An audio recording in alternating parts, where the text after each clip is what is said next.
పిల్లల్ని చూశాను. తల్లి చనిపోతే ఆ పిల్లలు తల్లిదండ్రులకు ఎన్ని కష్టాలు పడి వాళ్ళు ఎంత పంతంగా బతుకుతున్నారో చూశాను. అదేవిధంగా కాళ్ళు చేతులు లేని ఒక వ్యక్తి కూడా అడుక్కుంటూ తిని బ్రతకడానికి ట్రై చేస్తున్నాడు.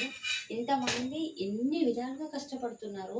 నేను మాత్రమే నాకున్న కష్టాలు చూసుకొని చనిపోవాలనుకున్నాను. నేనొచ్చి నీ దగ్గర కూర్చున్న వెంటనే నువ్వు నాకు చనిపోతావా? వద్దు, బ్రతకాలని నీతులు చెప్పుంటే నిజంగా నేను అవి పట్టించుకునేదాన్ని కాదు.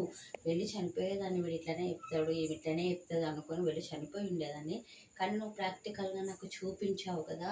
ఇంకా లైఫ్‌లో అసలు చనిపోవాలి అన్న ఆలోచన నాకు రాలేనంతగా నాకు చూపించావు. నిజంగా ఒక గొప్ప స్నేహితుడిలా మిగిలిపోతావు నువ్వు నా జీవితంలో. నువ్వు 10 మందికి ఆదర్శంగా నిలబడతావు అని చెప్తుందనమాట. అంటే తను వెళ్ళే దారిలో ఏమేమి చూసింది బ్రతకలేని వాళ్ళని. కొంతమంది ఎలా ఉంటారంటే ఎంత ఘోరంగా బతుకుతుంటారో మన కష్టాలు ఆఫ్టర్ ఆల్ నిజంగా వాళ్ళ నిజం కదా అండి. ఇది కథ అని కాదు. 90%, 99% ఇలా బయట రియల్‌గా జరుగుతున్నాయి. నేను కూడా చూశాను. ఎంతోమంది నా భర్త మంచోడు కాదు, నా అత్త మంచిది కాదు, నా పిల్లలు నా మాట వినట్లేదు. ఇలా ఎన్నో కారణాలు. సరే నిజానికి అవన్నీ గొప్ప కారణాలే కావచ్చు. కానీ చనిపోనని అనుకోవడం తప్పు కదా! మన కష్టం వేరే వాళ్ళ కష్టాలు చూసినా మన కష్టాలు చాలా చిన్నగా కనిపిస్తాయి.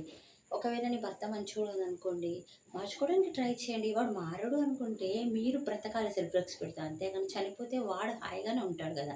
అదేవిధంగా ఎవ్వరు మంచోళ్ళు కాకపోయినా మన లైఫ్‌లో ఏదైనా మార్చుకోవడానికి ట్రై చేయండి. లేదా మారరు అంటే వదిలేయండి.